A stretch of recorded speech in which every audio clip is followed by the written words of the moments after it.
সাত ফ্রন্টে টার্গেটে পরিণত হয়েছেন বেনিয়ামিন নেতানিয়াহু। এক মাস আগে ইসরায়েলি প্রধানমন্ত্রীকে হত্যার জন্য হামলা চালায় হিজবুল্লাহ। রোববার আবারও হামলা হয়েছে ইসরায়েলি প্রধানমন্ত্রীর বাসভবনে। সিজারিয়ার বাসভবনে আগেরবার ড্রোন ব্যবহার করা হলেও এবারের হামলায় ব্যবহার করা হয়েছে ফ্ল্যাশ বোম। হামলার সময় বাসভবনে কেউ না থাকায় প্রাণে বেঁচে যান ইসরায়েলি প্রধানমন্ত্রী ও তার পরিবারের সদস্যরা। নিরাপত্তা সংস্থাগুলোর যৌথ বিবৃতিতে জানানো হয়, দুটি ফ্ল্যাশ বোম নিক্ষেপ করা হয় বাসভবনের বাগানে, তাই হামলায় তেমন কোনো ক্ষয়ক্ষতি হয়নি। যদিও পুলিশের 433 ক্রাইম ইউনিট ও গোয়েন্দা সংস্থা শিনবেট এই হামলাকে বিপজ্জনক হিসেবে অভিহিত করেছে। এখন পর্যন্ত হামলার দায় স্বীকার করেনি কোনো গোষ্ঠী। তবে ইসরায়েলি মন্ত্রীদের বক্তব্যে আভাস পাওয়া গেছে হামলার পেছনে জড়িত ব্যক্তির পরিচয় হামাস, হিজবুল্লাহ, হুথি কিংবা ইরান নয়।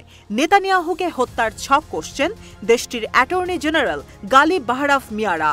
বিচারমন্ত্রী ইয়ারিভ লেভিন জানান, রক্তক্ষয়ী কু এর মাধ্যমে নির্বাচিত সরকারকে ফেলে দেওয়ার চেষ্টা করছে এক পক্ষ, তাই দ্রুত বিচার ব্যবস্থা সংস্কারের মাধ্যমে পার্লামেন্ট মেম্বারদের পরিস্থিতি নিয়ন্ত্রণের আহ্বান জানান তিনি।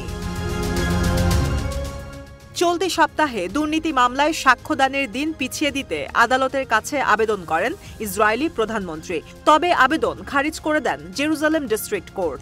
এ সময় অ্যাটর্নি জেনারেল আদালতের কাছে দাবি করেন, দুর্নীতির মামলায় সাক্ষ্যদান ও প্রধানমন্ত্রীর দায়িত্ব একই সঙ্গে পালন করতে পারবেন না নেতানিয়াহু। এমন মন্তব্যের পর ক্ষমতাসীন দলের চক্ষুশূলে পরিণত হন অ্যাটর্নি জেনারেল।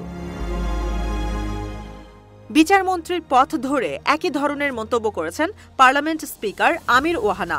অভিযোগ করেন, অ্যাটর্নি জেনারেল ও বিচার বিভাগের কারণে প্রধানমন্ত্রীর সমালোচকদের বিরুদ্ধে ব্যবস্থা নেওয়া সম্ভব হচ্ছে না।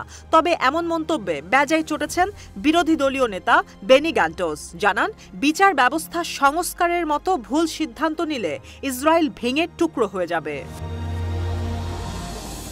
এদিকে হামলায় জড়িত সন্দেহে 3 জনকে আটক করেছে নিরাপত্তা বাহিনী।